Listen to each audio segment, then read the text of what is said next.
Dízimo, primícias do Senhor. Este é um tema muito debatido nos dias atuais, mas eu quero hoje fazer uma abordagem bíblica sobre esse assunto. O dinheiro pode nos dar muita coisa, mas não pode nos dar as coisas mais importantes da vida. Pode nos dar uma casa, mas não um lar. Pode nos dar vestes caras, mas não um corpo perfeito. Pode nos dar remédios, mas não a saúde. Pode nos dar prazeres, mas não paz interior. Pode nos dar aventuras, mas não um cônjuge fiel. Pode nos dar bajuladores, mas não amigos leais.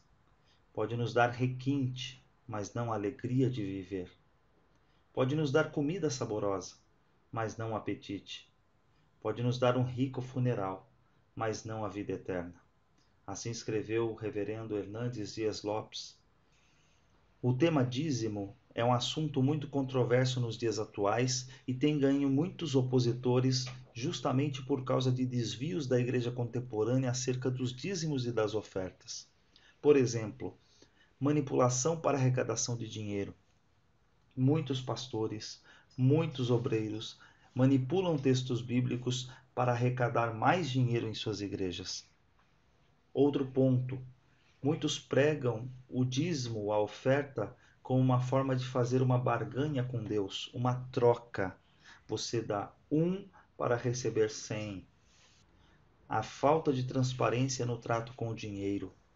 Infelizmente, muitas igrejas não são transparentes, utilizam o dinheiro de uma forma inadequada.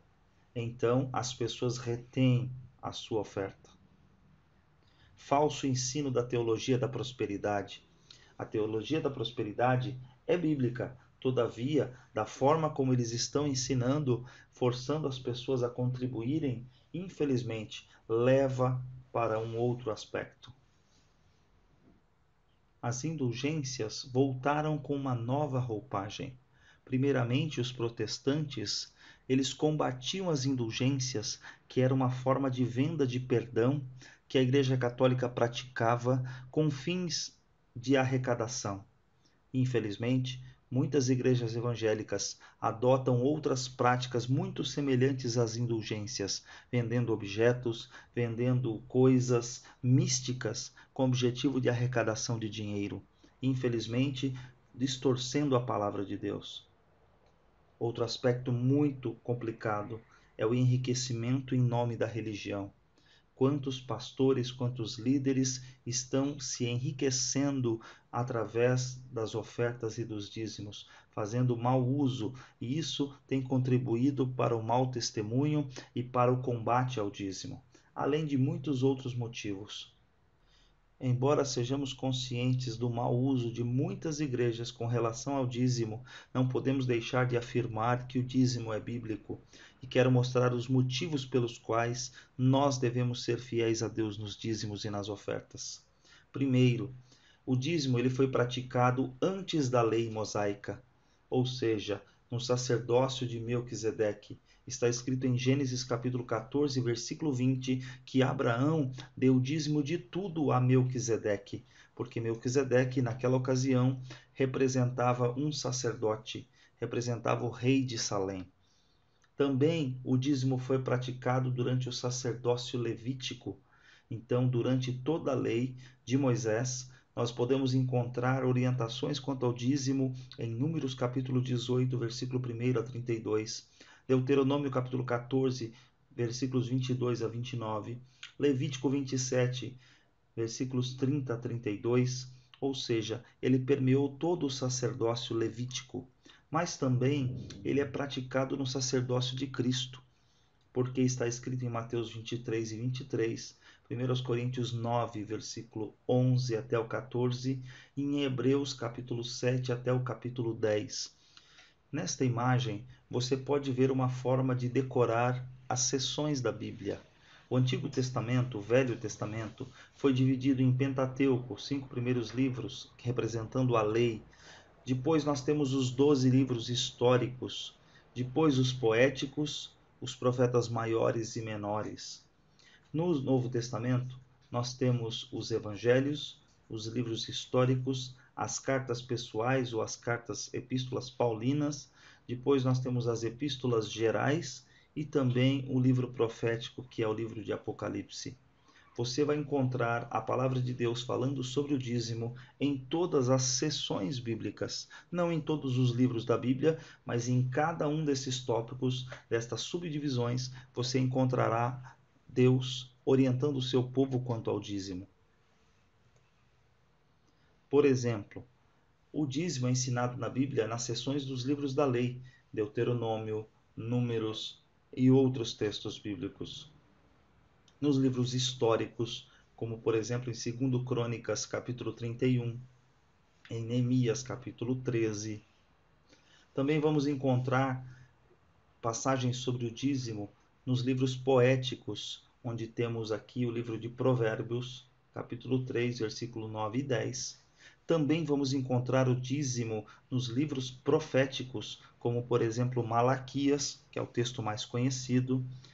Também encontramos nos evangelhos, quando Jesus fala com os fariseus, com os escribas, em Mateus capítulo 23, versículo 23, e também encontramos eles nas epístolas, nas cartas, em 1 Coríntios capítulo 9, versículo 1 até o 14, e também em Hebreus 7, versículos 1 até 28. Mas qual é o significado da palavra dízimo, do vocábulo dízimo? A palavra dízimo, de fato, significa a 10ª parte, ou seja, 10% de algo. Deus é dono de tudo. Nós somos meramente administradores daquilo que Deus confiou em nossas mãos. Olha o que está escrito no Salmo 50, versículo 10 ao versículo 12. Pois são meus todos os animais do bosque e as alimárias aos milhares sobre as montanhas. Se eu tivesse fome, não tu diria? Pois o mundo é meu e tudo quanto nele se contém. Tudo é do Senhor. Está registrado em Ageu, capítulo 2, versículo 8. Minha é a prata, meu é o ouro, diz o Senhor dos exércitos. Tudo pertence a Deus. Outro princípio muito importante. Nós conseguimos as coisas por quê? Porque trabalhamos. Mas olha que fato interessante. É Deus quem dá forças ao homem para viver e trabalhar. Está escrito em Deuteronômio capítulo 8, versículos 17 e 18. Não digas, pois, no teu coração, a minha força e o poder do meu braço me adquiriram estas riquezas. Antes, te lembrarás do Senhor teu Deus, porque é Ele que te dá forças para adquirires riquezas. Na verdade, só trabalhamos porque Deus nos deu força, nos deu vida e condições para levantar e trabalhar. Não somos donos de nada, somos apenas administradores daquele dom que Deus nos deu, a vida. Quero destacar algumas passagens que mencionam o dízimo antes da lei. Em Gênesis capítulo 14, versículo 20 está escrito: E bendito seja o Deus Altíssimo, que entregou os teus inimigos nas tuas mãos. E Abrão deu-lhe o dízimo de tudo. Abraão, ele é antes da lei. Antes que houvesse a lei mosaica, Abraão, que é o patriarca da nação de Israel, ele aqui dá o dízimo de tudo a Melquisedeque. Mais um texto que menciona o dízimo antes da lei. E esta pedra que tenho posto por coluna será casa de Deus. E de tudo quanto me deres, certamente te darei o dízimo. Gênesis 28, 22. Jacó está fugindo de seu irmão, indo para uma terra distante, e ali ele não tem nada, nem mesmo um travesseiro para dormir. Então, nesta ocasião, ele utiliza uma pedra. Ao deitar sobre essa pedra, ele tem uma visão. E nesta visão, ele vê uma escada que toca aos céus e vê os anjos de Deus. Então, ele reconhece que aquele lugar é um local abençoado. Ali foi chamado de Betel, casa de Deus. E Jacó ali faz uma promessa, que quando ele tivesse algo, quando ele tivesse condições, ele daria o dízimo. Deus não requer de nós que nós demos o dízimo daquilo que não temos. Ele quer o dízimo daquilo que temos, daquilo que ele já nos deu. Ao observar o dízimo dentro da lei, encontramos Números capítulo 18, versículo 24. Porque os dízimos dos filhos de Israel que oferecem ao Senhor em oferta alçada tenho dado por herança aos levitas, porquanto eu lhes disse: no meio dos filhos de Israel nenhuma herança terão. Os dízimos, no Antigo Testamento, durante o período da lei, tinham a finalidade de sustentar a tribo de Levi, a tribo dos sacerdotes. Não tinha a finalidade de cuidar de outros assuntos, e sim de cuidar da família dos levitas. Tinha 12 tribos trabalhando para cuidar de uma.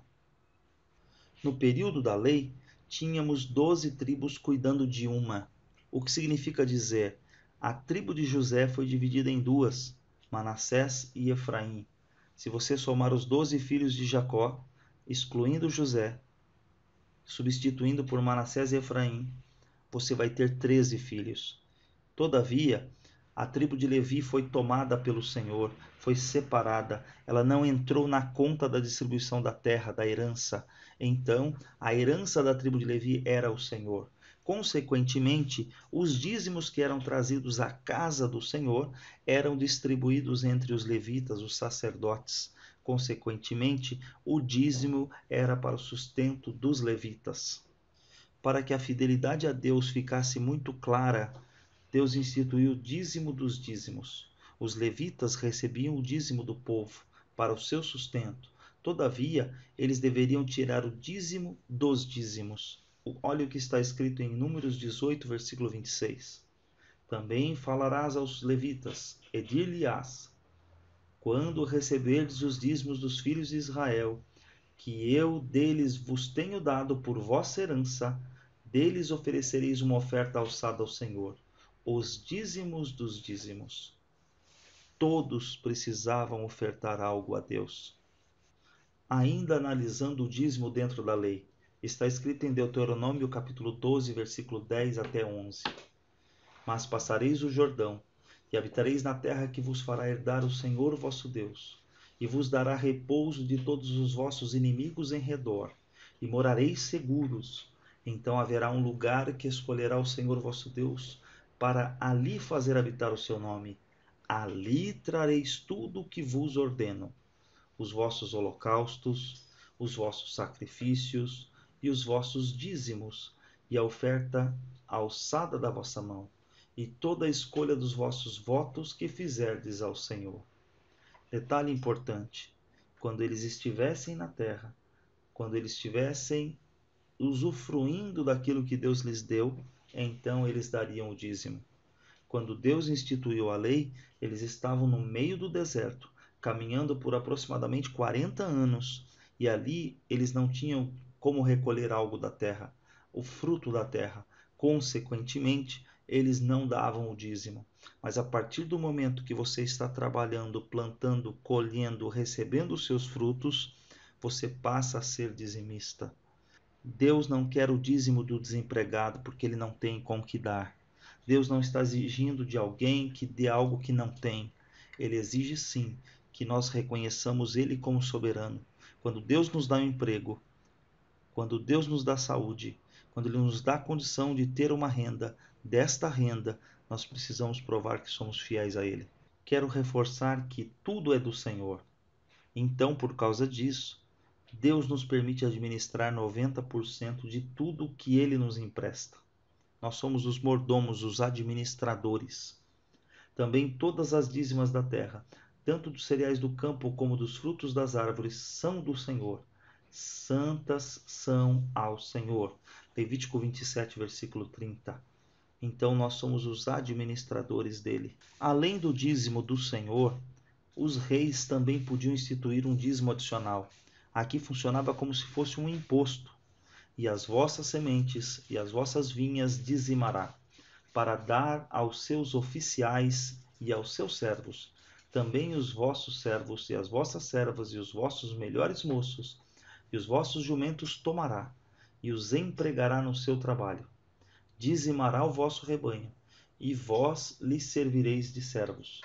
Então, naquele mesmo dia, clamareis por causa do vosso rei, que vós houverdes escolhido, mas o Senhor não vos ouvirá naquele dia. Esse texto está falando sobre a instituição de um rei. Israel, até o presente momento, não tinha rei, mas eles queriam ser como as demais nações, ter um rei. Então, aqui Samuel os lembra do texto bíblico quais eram os direitos do rei. Um deles era poder instituir um dízimo, era poder manter a sua casa, o seu palácio, com um imposto que ele colocaria sobre os seus súditos. O rei Ezequias, que era um homem temente a Deus, relembra os seus súditos sobre a prática do dízimo, porque em períodos em que eles estavam afastados do Senhor Deus, eles deixavam e negligenciavam o dízimo. Então, quando Ezequias levou o povo de volta a Deus, em 2 Crônicas, capítulo 31, versículo 5, está escrito: E depois que se divulgou esta ordem, os filhos de Israel trouxeram muitas primícias de trigo, mosto, azeite, mel e de todo o produto do campo. Também os dízimos de tudo trouxeram em abundância. Então, quando o povo estava voltado para Deus, eles voltavam a trazer os dízimos e sustentar os levitas.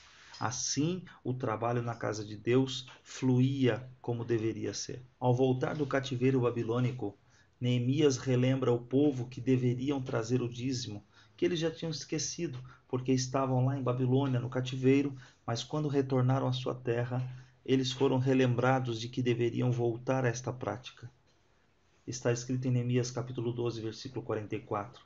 Também no mesmo dia se nomearam homens sobre as câmaras dos tesouros, das ofertas alçadas, das primícias, dos dízimos, para juntarem nelas dos campos das cidades as partes da lei para os sacerdotes e para os levitas, porque Judá estava alegre por causa dos sacerdotes e dos levitas que assistiam ali. Quando o povo está alegre com o serviço na casa de Deus, eles contribuem felizes. Então esta é uma outra prática. Neemias relembra que precisavam voltar a praticar, mas ao mesmo tempo os sacerdotes e os levitas precisavam fazer um trabalho decente diante de Deus. O dízimo também foi retratado nos livros poéticos.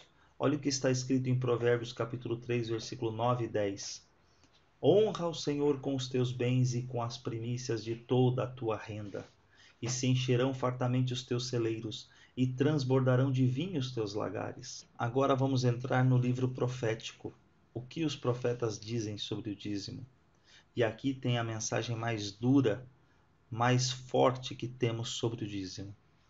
Malaquias 3 está escrito: Roubará o homem a Deus? Todavia, vós me roubais e dizeis: Em que te roubamos? A resposta foi: nos dízimos e nas ofertas alçadas. Com maldição sois amaldiçoados, porque a mim me roubais. O texto de Malaquias é o texto mais forte, porque ao deixar de dar o dízimo, Deus cobra os israelitas, utilizando um profeta, profeta Malaquias, para dizer que eles estavam furtando, ou melhor, roubando. O mandamento bíblico de Malaquias é: trazei todos os dízimos à casa do tesouro, para que haja mantimento na minha casa. E provai-me nisto, diz o Senhor dos Exércitos, se eu não vos abrir as janelas do céu e não derramar sobre vós bênção sem medida. O texto continua, porque Deus é fiel e justo para abençoar o seu povo. Por vossa causa repreenderei o devorador, para que não vos consuma o fruto da terra. A vossa vide no campo não será estéril, diz o Senhor dos Exércitos. Esse texto está escrito em Malaquias 3, do versículo 8 até o versículo 11. Até aqui, analisamos o dízimo no Antigo Testamento, e a maioria das pessoas não contestam esse fato. Todavia, vamos agora entrar no Novo Testamento. Nesta figura você pode observar alguns elementos, algumas hortaliças, alguns temperos, vamos assim dizer. Hortelã, o endro, o cominho e a arruda. E o que Jesus falou sobre isso? Mateus 23, 23. Ai de vós, escribas e fariseus hipócritas, pois que dizimais a hortelã, o endro e o cominho, e desprezais o mais importante da lei, o juízo, a misericórdia, a fé. Deveis, porém, fazer estas coisas, e não omitir aquelas. Nesse texto, Jesus chama a atenção para a fidelidade dos fariseus. Tamanho era o seu rigor que eles davam o dízimo de até temperos, de hortaliças, de matinho que nascia no fundo de casa. Mas estavam desprezando o juízo, a misericórdia e a fé, que eram mais importantes. Todavia, o texto continua: deveis, pois, fazer estas coisas. O estas nesta frase simbolizam o juízo, a misericórdia e a fé. Mas ele diz assim, ele ainda acrescenta: e não omitir aquelas. O que são aquelas coisas? É o dízimo da hortelã, é o dízimo do endro, é o dízimo do cominho. Jesus Cristo está dizendo: não adianta ser dizimista e não ter misericórdia. Você precisa fazer os dois. Você precisa ser fiel tanto no dízimo quanto na misericórdia, no juízo, na fé. Não é para nós omitirmos nenhuma delas. No texto de Lucas, capítulo 11, versículo 42, Jesus falando da mesma passagem, mas agora na interpretação de Lucas, na visão de Lucas, está escrito: mas ai de vós, fariseus, que dizimais a hortelã, e a arruda, e toda a hortaliça, e desprezais o juízo e o amor de Deus. Importa fazer estas coisas e não deixar as outras. Nesse texto, Jesus está falando sobre prioridade, sobre o que é mais importante, porque pessoas que dizimam toda hortaliça, mas esquecem da misericórdia, do amor. Ele está dizendo: o amor é importante, mas você tem que fazer as duas coisas. Não é deixar uma coisa para fazer outra. Tem muita gente que quer dizer que é piedoso, mas esquece o dízimo. Não, nós temos que, como cristãos, fazer as duas coisas, sermos fiéis em tudo. No texto de Hebreus, capítulo 7, versículos 8 a 9, está escrito: e aqui certamente tomam dízimos homens que morrem. Ali, porém, aquele de quem se testifica que vive. E, por assim dizer, por meio de Abraão, até Levi, que recebe dízimos, pagou dízimos. O texto de Hebreus está falando sobre o comportamento deles daquela época, que era atual, não era do passado. Aqui certamente tomam dízimos homens que morrem. Ele está falando da vida na terra. Enquanto estivermos na terra, nós continuaremos fazendo o que Deus mandou. E aqui ele está dizendo: aqui os homens tomam os dízimos. E até mesmo os descendentes de Abraão, os descendentes de Levi, quando recebiam o dízimo, eles também davam dízimo. Em 1 Coríntios capítulo 9, versículo 11, 13 e 14 está escrito: se nós vos semeamos coisas espirituais, não será muito recolhermos de vós bens materiais? Não sabeis vós que os que prestam serviços sagrados do próprio templo se alimentam? E quem serve ao altar, do altar tira o seu sustento? Assim ordenou também o Senhor aos que pregam o Evangelho, que vivam do Evangelho. Olha só esse texto. Aqui é Paulo falando. Aqui ele não está falando a palavra dízimo, mas olha o contexto e o texto, o que está escrito nesse texto. Ele compara o serviço do templo. Como que era sustentado o serviço do templo? Como que eles se alimentavam no templo? Era através dos dízimos. Quem servia no altar eram os sacerdotes, e ao servir do altar, recebiam os dízimos no altar.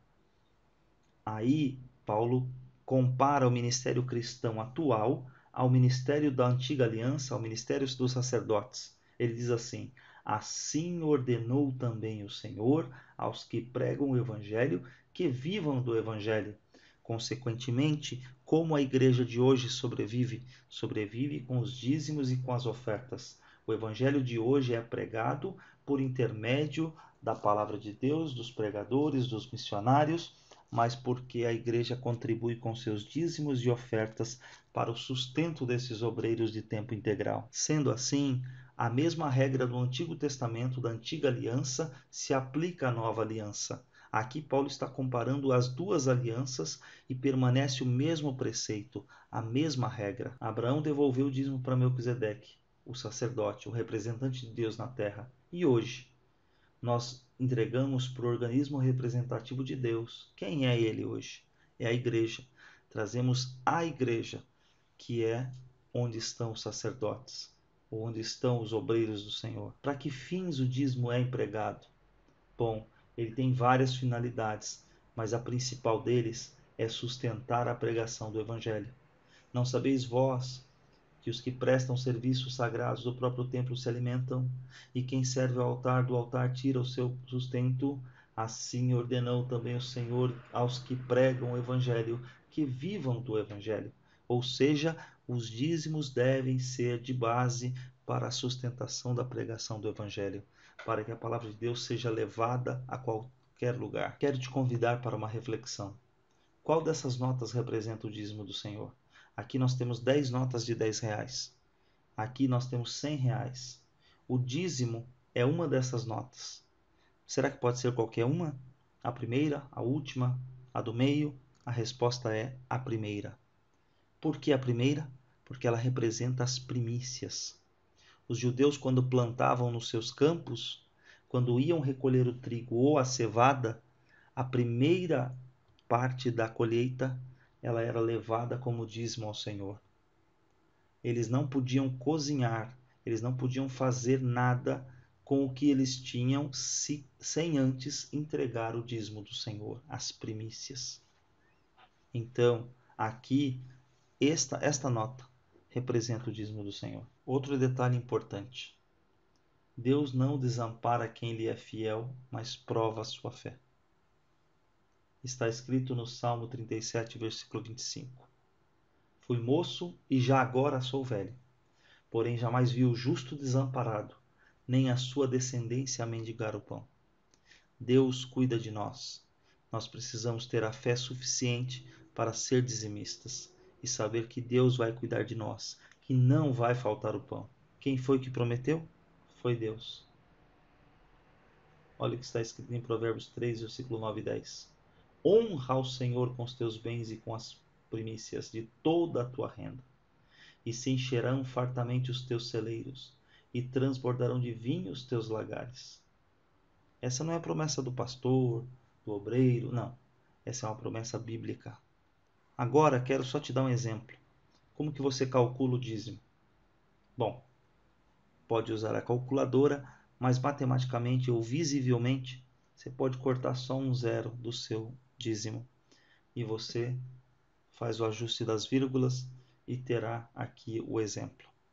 R$ 954, o dízimo deste valor é R$ 95,40. Que Deus abençoe a sua vida. Espero que eu tenha contribuído para o seu entendimento. Quero aqui deixar uma recomendação. Nos minutos que aqui passamos, foi um resumo sobre o dízimo. Se você quiser mais informações, recomendo o livro do pastor Hernandes Dias Lopes e do pastor Aníbal Dias Casimiro. Ele se chama Dízimos e Ofertas São para Hoje? Aqui você vai discorrer um pouco mais em profundidade sobre o tema. Um livro muito importante, muito prático, interessante e edificante para a vida espiritual da igreja. Que Deus abençoe a sua vida, que você possa ser abençoado, que o dízimo não seja um motivo de tropeço para a sua vida, mas sim de bênção, porque Deus é fiel.